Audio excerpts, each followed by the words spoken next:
tiptoe to the window, by the window, that's where I'll be. Come tiptoe through the tulips with me. Ha. Some CJ. I want to sing a little bit of that song from the movie. Cool. So, yeah, I'm crossing from Bossier City, Louisiana to Shreveport, Louisiana, just on the other side of the Red River. Across this bridge. I love to do it when I see a movie and I want to talk about a movie. I make a little video about it. Uh, my little walk. Plus, it helps me burn calories. I've made such great strides in the last few years as far as maintaining my health, and I don't want to backslide on that. Okay, so as I'm walking, if someone approaches, I'll just get real quiet and stupid for a second. Okay, so, and I do see there might be someone walking. Anyway, video. Okay, the movie that I just came from seeing was Insidious, The Red Door, 5th in the series. I'm really glad this movie goes back and visits the story of the Lambert family. Everything after the second movie really didn't have anything to do with the original family and focused a lot on the character of Elise, who was the medium from the first movie, and then she died at the end of that first movie, and she's just been a spirit in every other movie. Or they've been telling prequel and then prequel and then prequel, but this one goes all the way back. And not only that, but they got the original actors, father and son, Patrick Wilson, and I forget the kid's name, who played like the 8 or 9-year-old little boy in the first movie, and by the time they did the second one, he was like 10 or 11 or something like that. So, yeah, anyway. What I love about this is, the audience who's familiar with this story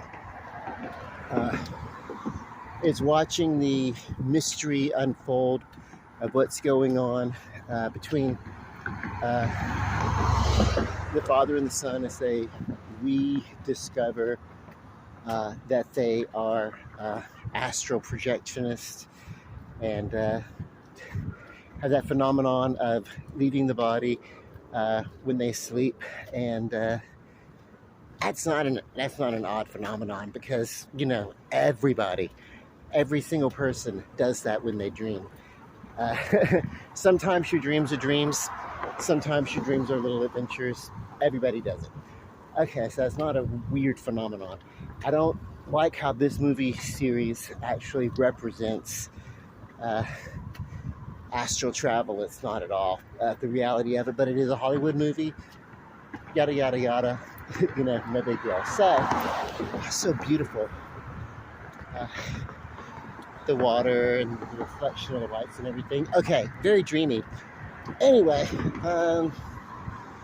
yeah, so, what are we talking about? Oh, what's so funny is that the Marvel universe in Doctor Strange, when you have a dream and you're dreaming of possibilities, you're in another universe or whatever. So, I don't know. It's not... So for them, dreams are not astral projection. For that movie franchise, it's dream walking through the multiverse. So go figure. Anyway, dreams are weird. But any way you look at it, this movie is about people who they dream and then they encounter the spirit world when they dream. And in doing so, it's like, oh my God. So... yes, there's some jump scares in this movie, but it wasn't like jump scare central. It wasn't jump scare after jump scare after jump scare. As a matter of fact, the pacing on this one, I'm actually kind of surprised. Because it was a little bit slower and it was more about the storytelling and it was more about going on the journey with the college-age son and the estranged father and their relationship, and they really took center stage on that. And then, of course, There is someone walking. I'm going to pause the video for right now. Anyway, yeah, uh, guy pushing a bicycle over the bridge. I would be riding the damn bicycle over I would get it up the stairs and then I would just ride it. But uh, anyway, so this is the story of Patrick Wilson's character, who's estranged from his college-age son, and then they're estranged from each other because they've both been in previous films. In the second one, they were hypnotized, brainwashed, for the purpose of forgetting the fact that they astral project. So it's like, I mean, something else that doesn't happen is that when you're being hypnotized or going to sleep or anything like that, it doesn't happen at the count of 10. Count backwards from the count of 10. 10, 9, 8, and then all of a sudden, no, that's not how it works. So anyway, it's a process. But let's see. Oh, and you don't hypnotize someone, and they don't. You know, it's not like you erase them and make them forget that memory or something like that. Maybe not reference it or something, you know. But something else in hypnosis, you can't make someone do whatever it is that they wouldn't want to do. You know, so if you go to see a hypnotist and you have 3 or 4 people, and he's telling them to cluck like a chicken, or walk around, or be, you know, dance funny, or flirt with a stranger in the audience or something, or whatever. That's, you know, basically, the mentalist who would give that instruction can't make them do anything that they're unwilling to do, or that, you know. So that's, you know, that. But we're talking about a movie. We're talking about a movie. You have to take a little bit of suspension of belief. One of the things that happens in this movie, and it's happened a little bit in the other movies, is that when someone is in this particular part of the astral plane, far out, called the further, it means that the person is more vulnerable to the spirits that want to live, who want life, and it's through that living spirit provides sort of a passageway into the physical world. They really explore that in this 5th movie, that it's not just, you know, so that's kind of cool. Let's see. Oh, time to pause the video again. I really don't want to spoil the movie. I was going to go see it last week, you know, then we had to deal with, you know, my sister's surgery and everything, and I really felt that I didn't want to see a scary movie or do anything real heavy or really dark while I was still dealing with, you know, that, you know, I wanted positive energy. I wanted things to bring, you know, positive light and positive health and everything. So I surrounded myself with positive thoughts and vibes, and just would not entertain at all. You know how the mind wants to wander sometimes and play the game of what if. I would not allow my mind to do that.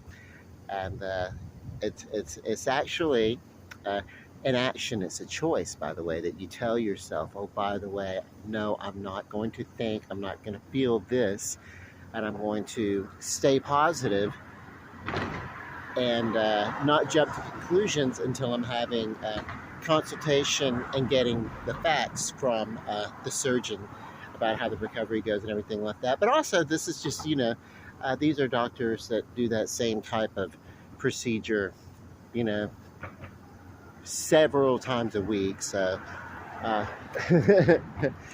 you know, that's cool. So, yeah. This isn't really about my sister and her process there. It's about the movie. But the reason why I didn't see the movie is you know, I believe in putting forth as much positive energy as possible. And when you have, you know, some serious stuff going on, then what you want to do is you want to maybe not get lost in me. What I don't want to do is I don't want to get lost in like a serious movie or something, you know, like a scary movie or something, or a drama or whatever. This was really more of a drama, but it did have some spooky things in it. But yeah. Uh, all in all, here's my rating on this. I went to see it on a Tuesday. On Tuesday, we get a $5 ticket all day long. And that's where I would see it. And the reason why I would see it there is because some people did come into the theater after I thought that I was going to be the only one in that theater. And I'm happy because something about me, I don't do really, really dark places very well by myself. I don't do haunted houses alone. Like at the carnival or whatever, the fair, whatever, I will go to a haunted house, but only if I'm guided, and I will go through it with my eyes closed almost all the time because, I don't do that.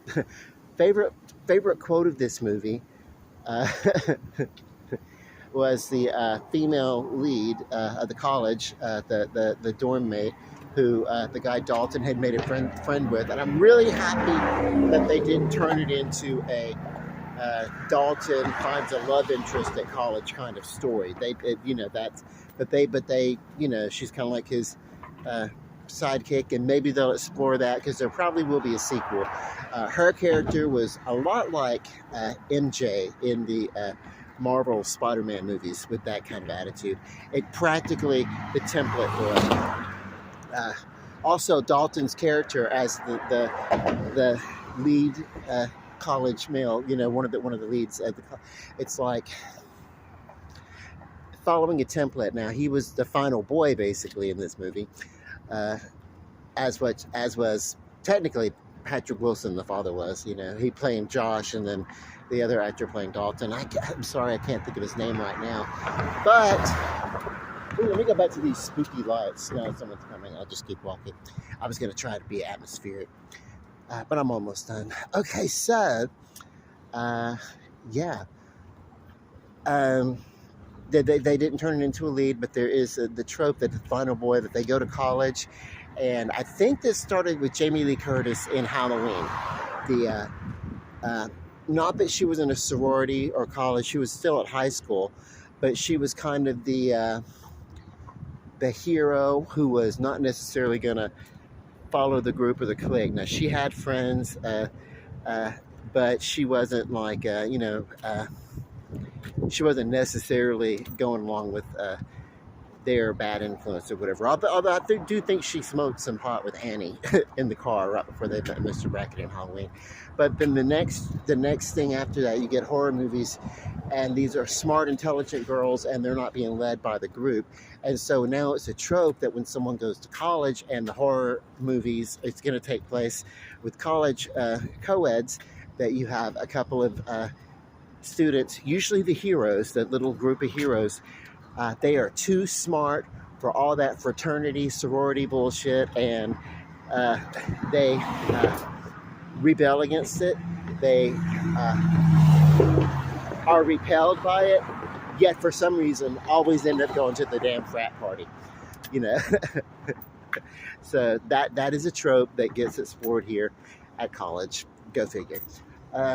If you don't really care for fraternity, sorority, don't go to the party, But anyway, it's the trope on it. You got to be the smart. And these are like liberal arts. So liberal arts college. So they're supposed to be smart college geniuses and everything like that. And whatever. You're not really going to build a rocket to the moon. Liberal arts. Basically, yeah. Okay, so if you're looking at someone, I didn't go to college for liberal arts, but if I could have went to college for that type of degree, it probably would have been liberal arts. And you know what? I'd be just as wealthy as I am now, which is not wealthy at all. Artists don't make money. Okay, so anyway, get off my little rant about that. The movie, where I would see it, I went on a Tuesday, paid the $5, and the reason why is not because it's not worth paying a standard price. I don't think I'd see it in IMAX. Some elements of it would have been interesting if it were in 3D, but they didn't make it in 3D, and we don't have, it wasn't here. It wasn't showing in 3D here. Some elements of it, though, did really look like it popped. It was a very artistic movie, and it would have been really great to have been pulled into that world. But also, the 3D effects probably would have actually worked against and would have taken the viewer away from the realism of the movie. And this is a movie that you kind of want an audience experience with. As I said, other people came in, and I thought I was going to be the only one. But other people came in, and we did watch the movie in a theater that was probably a third of the way full.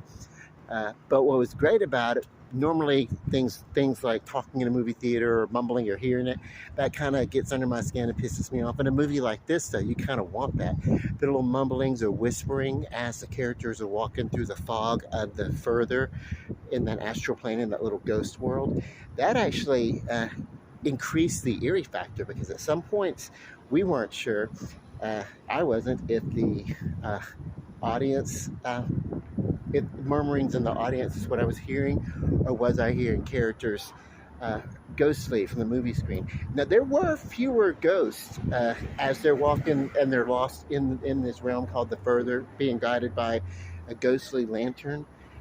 And the light kind of keeps the ghost spirits away and stuff like that. There's not, we didn't have this whole like jumble. In the first few movies, you go to the Further and there's just random ghosts and random spirits everywhere. They kind of got away from that, and they should have maybe brought a little bit of that back, but everything's on a tighter budget these days. Still a great movie, probably one of the better movies in this series. Go check it out. Standard rate or matinee rate. Bye.